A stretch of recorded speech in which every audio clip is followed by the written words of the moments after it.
Bueno, la verdad es que el título de la charla es el mejor nutracéutico del mundo y yo tengo que explicar por qué. Y lo tengo que explicar en 10 minutos. Y yo le voy a explicar en 3 palabras. Restaura la homeostasis intracelular. Y ya está, ya se ha terminado. Suficiente. Y ahora lo que tendríamos que explicar un poquito qué es esto de restaurar, qué es esto de la homeostasis y qué es esto de intracelular. Empecemos por la A, empecemos por restaurar.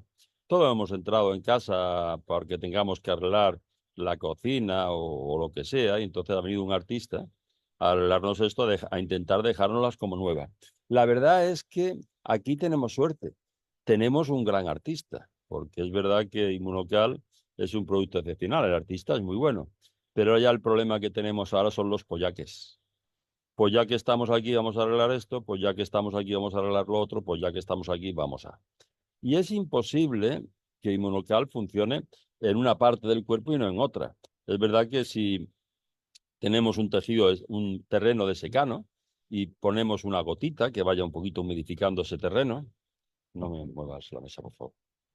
Eh, lo primero que llegará esta humedad es al sitio donde cae la gota y después seguro a la zona que esté más seca.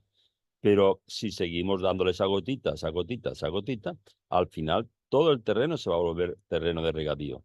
Es decir, el cuerpo es uno y con Inmunocal no podemos arreglar esta zona y no arreglar la otra. Hay cosas que se arreglarán antes y cosas que se arreglarán después. Está claro que el primer sitio donde va a actuar es y lo primero que va a arreglar son las vías de eliminación del cuerpo. Tanto es el hígado como los riñones y como los pulmones. Pensemos que en el hígado tenemos una concentración de glutatión de 7 a 8 milimoles litro, que en el riñón está en 4,0 milimoles litro y que en los pulmones están 2,9 milimoles litro. Y estas 3 zonas tienen una concentración de glutatión mucho mayor que ninguna otra parte del cuerpo, porque es la que tiene que eliminar, sobre todo todas las toxinas y todas estas cosas, entonces necesita más glutatión que el resto del cuerpo. Es los primeros sitios donde van a actuar.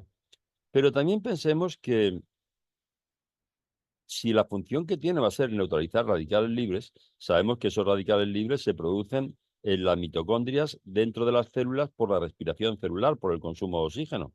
Es decir, en el consumo de oxígeno que se produce en el ciclo de Krebs, el 95% de ese oxígeno se va a transformar en agua, pero el otro 5% nos va a dar radicales libres. Y es ese metabolismo de la glucosa con oxígeno lo que nos va a proporcionar esa cantidad tan grande de radicales libres. Y tenemos otro órgano, el cerebro, que es curioso porque es el 2% del peso corporal, pero produce el 20%, consume el 20% del oxígeno de todo el cuerpo, por lo cual es un sitio donde también va a ser muy sensible a los radicales libres y muy sensible a la actuación de Inmunocal.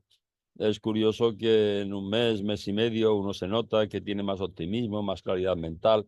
Qué interesantísimo para personas mayores, ya toda esta neblina que están teniendo le desaparece. Es decir, el cerebro es otro sitio donde el inmunocal va a actuar muy rápidamente, pero va a actuar a todos los niveles del cuerpo, a todos los niveles del cuerpo. Es correcto que en principio a lo único que le tememos es a esta parte. Recordáis que este aminoácido, la cisteína, con ese radical SH, ese radical sulfidrilo, que la gente que llevan ese radical se le llama mercaptanos, del latín mercurio captans, que quiere decir que es el mayor eliminador de metales pesados, de xenobióticos y de muchas cosas, y que ese radical SH, cuando suelta ese hidrógeno, es lo que se le llama bueno, el principal neutralizador de radicales libres, un equivalente de reducción se le llama en bioquímica, porque ese hidrógeno va a soltar ese electrón para neutralizar el radical libre que sea. Otra consecuencia que va a tener es que esa eliminación de metales pesados rápida y de xenobióticos rápida pudiera tener crisis curativas. Pero fijaros que todos estos tóxicos y todas estas toxinas y estos metales pesados muchas veces se almacenan en el tejido graso. Y el tejido graso es el último al que va a llegar la circulación y al que va a llegar inmunocal. Es decir, cuando tenemos más radicales libres de la cuenta, una de las cosas que ocurre es que los hematíes, los glóbulos rojos, estos que van por la sangre y que son los que transportan el oxígeno, son nada más que carros que llevan el oxígeno, no tienen núcleo, no son células, pero estos tienen una carga electronegativa en la membrana que hace que se repelan unos de otros y que esto hace que la sangre se licúe. Cuando hay más radicales libres de la cuenta con la enfermedad y sobre todo también con la edad, se pierde esa carga electronegativa de la membrana del hematíes y hace que los hematíes se vayan pegando unos a otros y van por la sangre lo que llamamos apilamiento de hematíes o hematíes en pilas de moneda, que quiere decir que la sangre se espesa. Y cuando la sangre se espesa, no irriga nada. Y al último sitio donde va a llegar es a ese tejido graso, donde se acumulan principalmente todas esas toxinas y todos esos metales pesados. Cuando conseguimos que esta circulación llegue hasta el tejido graso, entonces vuelven a liberarse todos esto y por eso podemos tener crisis curativas tardías. Oye, llevo 2 meses tomándolo y ahora resulta que me ha entrado esto, me ha entrado lo otro. O llevo 3 meses tomándolo, claro, ahora ha llegado este producto hasta donde están retenidas esas toxinas, que es en el tejido graso, porque antes la circulación no llegaba a ese nivel. Es decir, el tema de la restauración o de esta casa que es nuestro cuerpo, tenemos una ventaja muy grande y es que ha venido a casa un buen artista. Nos va a arreglar todo. Pero ya que está aquí, no va a parar. Y cuando uno empieza a tomarlo, al mes dice, oye, esto es bueno. Y a los 2 meses dice, esto es mejor. Y a los 3 meses dice, joder, qué bueno es. Y al año y a los 2 años no te quiero ni contar. Y a los 3 años estás mejor todavía. Aparte de que te va a arreglar un poquito por dentro y por fuera. Es decir, que no olvidemos las aplicaciones tópicas. Y las aplicaciones tópicas de la crema esta son una maravilla y son una maravilla a nivel de úlceras varicosas, de heridas, de quemaduras, de hemorroides, de fisuras anales, de fístulas, de onicomicosis, de uñas negras, de carcinomas epidermoides, de todo lo que se os ocurra a nivel de piel, a nivel de arrugas, a nivel de lo que queráis. Fijaros, vamos a hacer una cosita. Os voy a enseñar algo que lo sacaré dentro de 3 meses, pero ya que me han dado 2 o 3 minutillos de más, digo, mira, os voy a enseñar algo. Y es, a ver si lo encuentro por aquí. Sí, yo creo que se va a ver y a lo mejor os gusta. Y es que a mí me tiene un poquito sorprendido. Veréis, mire. Veréis, esto soy yo el 15/6/24, el 15 de junio. Se ve claro cómo era el 15 de junio, ¿no? Dije, bueno, como no pierdo nada, voy a probar. Y voy a ponerme un poquito de Inmunocal del mismo batido que me tomo por la mañana, voy a ponérmelo en el cuero cabelludo, sí. Os voy a enseñar cómo 2 meses después, el 20 de agosto del 24. Va mejor. Voy a esperar 3 meses. A los 3 meses sacaré otra foto y ya lo publicaré. Pero las aplicaciones de Inmunocal son, no podemos hacer daño. No tenemos dosis tóxica, no tenemos efectos secundarios. Bienvenido sea. Todo lo que se os ocurra vale. Bien. Vamos a correr porque ya hemos gastado un poquito lo que teníamos que decir de la primera palabra, de restaurar. Nos va a restaurar la casa entera y el cuerpo entero, poquito a poco. Unas cosas vendrán antes. Lo primero, detoxificación hepática, recuperación renal. Qué bueno es a nivel renal, pulmonar y a nivel de cerebros, psicosis, depresiones, ansiedad. Para todo esto nos va a venir fenomenal. Algo que también me apetece muchísimo comentar, y es que los productos naturales, en los fármacos, estamos acostumbrados a ver incompatibilidades, dosis tóxicas, efectos secundarios. En los productos naturales, no. En los productos naturales, si un día tomo más higos de la cuenta, lo más que me puede pasar es que tenga una diarrea. Pero me puedo llevar una semana tomando solamente naranjas o 10 días tomando solamente uvas y no pasa nada.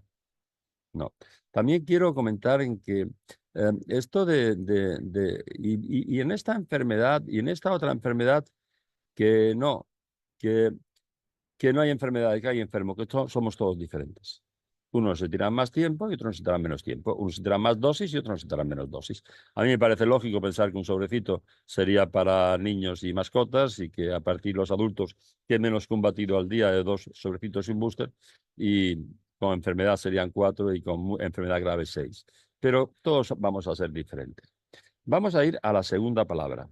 Esta que decía, bueno, ya hemos visto el tema de restaurar, vamos a ver ahora el tema de la homeostasis.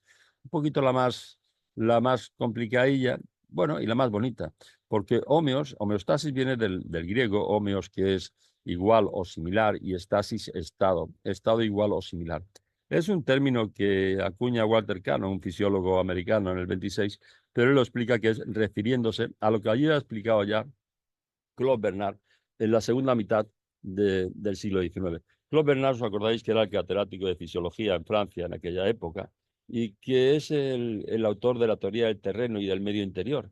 Él nos decía que ese medio interno es constante y es lo que hace a los organismos libres e independientes. Es decir, fuera de tu cuerpo puede cambiar la temperatura, la concentración de oxígeno a nivel del mar o de la montaña, la presión que soportas, todo. Pero dentro del cuerpo tienes un estado que siempre va a ser igual. Y toda la vida y todo se va a hacer normalmente entre 36 y 37 grados de temperatura, con una presión de oxígeno X a nivel sanguíneo, con una presión arterial, con una concentración de glucosa, etcétera, etcétera, etcétera. Y ese estado es siempre inalterable en comparación con el exterior. Pero esto lo fue llevando hasta, él nos decía como natural que ese estado es el que condicionaba toda la vida que se producía dentro del cuerpo y también a nivel de indudante de microorganismos. De hecho, pues sabéis que Claude Bernard estuvo toda su vida peleando con Louis Pasteur porque la teoría microbiana de Louis Pasteur él decía que no era posible. El autor de la teoría del terreno quería decir simplemente que él nos decía que era ese terreno el que condicionaba los microbios que existían, que nunca íbamos a encontrar leones en el Polo Norte. En el Polo Norte íbamos a encontrar osos y focas. Y si llegara allí la sabana africana, con esto del cambio climático, y hubiera un nuevo terreno, llegarían los animales que viven en la sabana africana. Ya habría cebras, jirafas y leones. Pero no llegarían primero la cebra y la jirafa, primero llegaría la sabana africana. Y después llegarían los animales que viven en esas condiciones. Pues igual le pasaba un poquito cuando hablaba de los microbios. Decía que los microbios eran consecuencia de la alteración del terreno. Primero se alteraba el terreno y después venían los microbios. Hay algo que interesante de Claude Bernard y es que es el primero que nos habla del pH. El pH nos decía que era la clave para la salud. Y es interesante porque lo que ocurre es que en aquella época solamente se sabían que había soluciones ácidas, muy ácidas, neutras, alcalinas y muy alcalinas, pero no se conocía nada más sobre el pH. Tienen que pasarse 30 años para que veremos ya después lo que pasa con Sorensen, con Peter Sorensen en la cervecería Caro. Ya hablaremos de él. Hay en esa época de la segunda mitad del siglo XIX un médico alemán también muy interesante, Rudolf Virchow, que se le considera el padre de la patología general y que intervino entre esta discusión entre Bernard y Pasteur. Él decía que no parecía ser que los microbios fueran los causantes del tejido enfermo, sino que buscaban el tejido enfermo como su hábitat natural. Primero se altera el terreno y después vienen los animales que viven en ese terreno alterado. Parece ser que al final, en el hecho de muerte, ya Luis Pasteur le dio la razón a Claude Bernard y dijo que el terreno lo era todo, el microbio no era nada, es decir, necesita ese terreno alterado para. De hecho, ya os comento que hasta que no muere Claude Bernard, Luis Pasteur no entra en la Academia de la Ciencia de Francia desde 1881 con su teoría germinal de las enfermedades infecciosas. Decía Rudolf Virchow que esto de los microbios eran como los mosquitos que necesitaban el agua estancada y putrefacta, pero no eran los causantes del agua estancada y putrefacta. Primero se altera el medio. Lo interesante de Rudolf Virchow es que era el autor de la teoría celular. Él decía que las enfermedades, que muy bien, pero que se producían en las células, dentro de las células. Y que ese equilibrio del que hablaba Claude Bernard, esa homeostasis, donde tenía que producirse era dentro de la célula. Y lleva razón porque en las células, todo lo que hay en el cuerpo se fabrica dentro de las células. Y después actuará en las células o fuera de las células, pero se fabrica dentro de las células. Lleva razón. Qué curioso que tienen que pasar 30 años para que en 1909 Peter Laurie Sorensen descubra un poquito este tema o nos dé una definición un poquito de lo que era el pH. En las cervecerías Carver está investigando y él al final nos define el pH como el inverso en base 10 de la concentración de iones hidrógeno. Lo que ocurre es decir, como es el inverso al final, Al final depende nada más que de la concentración de hidrogeniones, de H positivos. Lo que ocurre es que si hay muchos, como es el inverso, tendremos un pH bajo, muy ácido. Y si hay pocos, tendremos un pH alto, porque es el inverso, sería alcalino. Pero al final depende nada más que de la concentración de hidrogeniones. Y qué curioso que cuando empiezan después a crearse en 1910-20 estos papelitos de tornasol y todos estos líquidos para ver un poquito el pH de las diferentes sustancias, dentro de las células se encuentra que hay un pH de 7,0, completamente neutro. Y fuera de la célula es 7,2 a 7,4. Y ese pH se altera. Por ejemplo, si tenemos dentro de la célula un 7,0 de pH y fuera un 7,2 a 7,4, el pH de la célula, aunque es neutro, sería ácido en comparación con el exterior de la célula, que sería alcalino.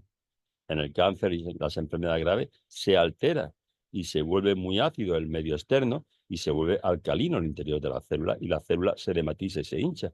Y todo tiene su porqué. Y lo curioso de esto es que en las soluciones acuosas, y el cuerpo es una solución acuosa, la cantidad de hidrogeniones que hay siempre viene por la disociación de la molécula de agua. Esa molécula de agua, que es H2O, se va a disociar en un hidroxilo, un OH negativo, y en un hidrogenión, un H positivo. Tiene que pasar unos cuantos años para que en 1954 Rebecca Hersman nos saque un poquito la teoría de los radicales libres del envenenamiento por el oxígeno y la radiación X. Y ella, bien, empieza a investigar un poquito los gases en sangre, en aviadores que estaban un poquito por ahí arriba, y se encuentran que hay especies reactivas del oxígeno que aumentan cuando hay enfermedad y aumentan con el envejecimiento. Y saca la teoría de Hersman de los radicales libres, que el problema que hay es que se ha comprobado que es cierto. Es decir, no existe enfermedad que no curse con una alteración de los radicales libres. No existe enfermedad en donde no se haya perdido esa homeostasis en el interior de las células por un aumento de esos radicales libres. Sabéis que los radicales libres hay muchos, pero hay tres que son los primarios, que es el radical hidroxilo o H negativos. Ya hemos comentado por la disociación de la molécula de agua a través también de estos hidrogeniones, hablaremos de ellos otra vez, el anión superóxido y el óxido nítrico. Esos tres radicales son los primarios. Son los primarios y son los que, combinando unos con otros o primarios con secundarios, se producen todos los demás. Y dentro de esos tres radicales primarios, el fundamental, el prioritario, el que condiciona absolutamente todo, el más frecuente, el que altera esa homeostasis intracelular, es el radical oxidilo, el radical OH negativo. Ese que nos viene por esa disociación de la molécula de agua, por ese que también nos da esos hidrogeniones, esos H positivos que van a alterar ese pH, y que es el primero que va a atacar ese eh, ese SH, ese radical sulfidrilo, ese equivalente de reducción que tenía la cisteína, porque cuando suelta ese hidrógeno se va a mezclar con el radical oxidrilo para provocar agua y para neutralizar esa alteración del medio interno. Realmente no hay un producto que pueda hacer esto hasta ahora. Hasta ahora todos los antioxidantes que teníamos, vitamina C, vitamina E, licopeno, bayas de yo no sé qué, resveratrol, etcétera, etcétera, eran ridículos en comparación con esto. Es decir, por primera vez tenemos un producto realmente eficaz a la hora de alterar la producción de antioxidantes enzimáticos en el interior de la célula. Sabemos que dentro de estos antioxidantes tenemos tres principales, igual que con los radicales libres, que son la superóxido dismutasa, las catalasas, pero muy especialmente el glutatión, es el antioxidante maestro.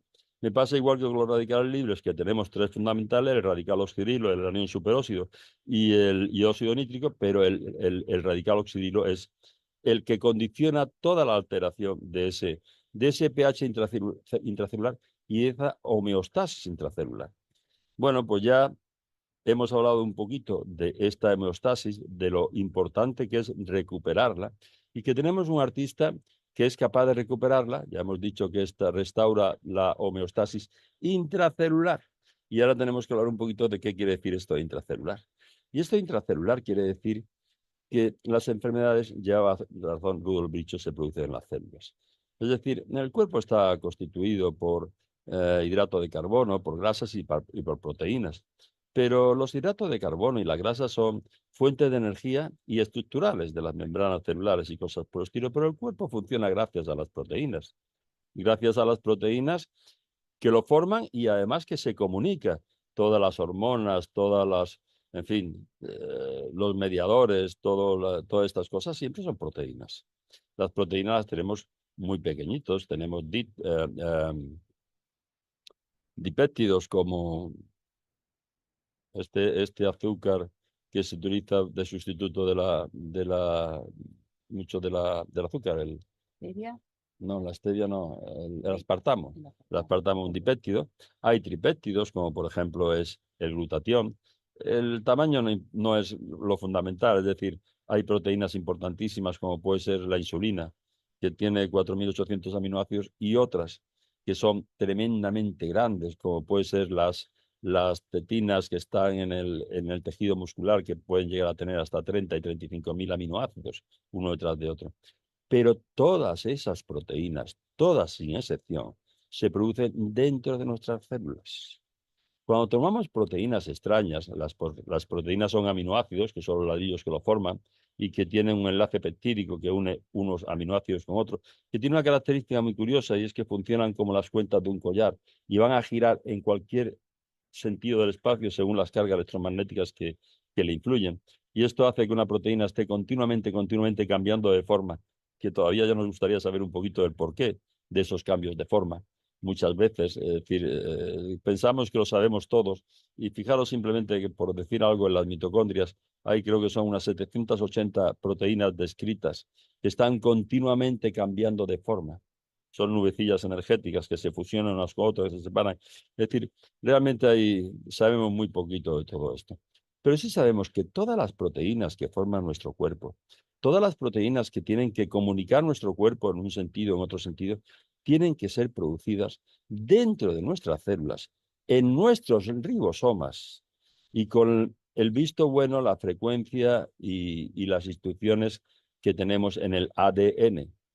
Y que ese ADN que tenemos dentro del núcleo se comunica con los ribosomas a través de unos WhatsApp, de unos telegramas, que es el ARN mensajero, que lo único que hace es transcribir o transmitir esas instrucciones del ADN a los ribosomas para que hagan nuestras proteínas. Tienen que ser nuestras, las tenemos que producir nosotros. No podemos asimilar esas proteínas extrañas. Esas proteínas extrañas que ingerimos, entre ellas podríamos hablar de, de glutatión, cuando llegan al estómago se destruyen, y cuando llegan a la sangre, nuestro sistema inmunológico las ataca. Y si tenemos que tolerarlas en algún momento determinado por un trasplante de hígado, un trasplante de riñón, de médula, tenemos que tomar inmunosupresores de por vida para disminuir, y al final los trasplantes siempre terminan rechazándose antes o después. Nuestro sistema inmunológico los echa, y cuando tomamos inmunosupresores podemos retrasar muchas veces, muchos años, ese rechazo, pero nuestras proteínas las tenemos que producir nosotros. Y el hecho de que consigamos ese equilibrio dentro de las células quiere decir que todo va a funcionar como Dios manda. Inmunocal no cura, nos curamos nosotros, es nuestro cuerpo el que cura. Pero Inmunocal nos deja, somos nosotros los que hacemos la casa habitable, pero Inmunocal nos deja unas condiciones idóneas para que esa habitabilidad sea la óptima. Nos deja unas condiciones idóneas para que el cuerpo se recupere de todo. Y si ya está recuperado y mantenemos esa homeostasis intracelular, no tendremos que llamar a ningún artista para que repare nada. Todo seguirá funcionando como Dios manda.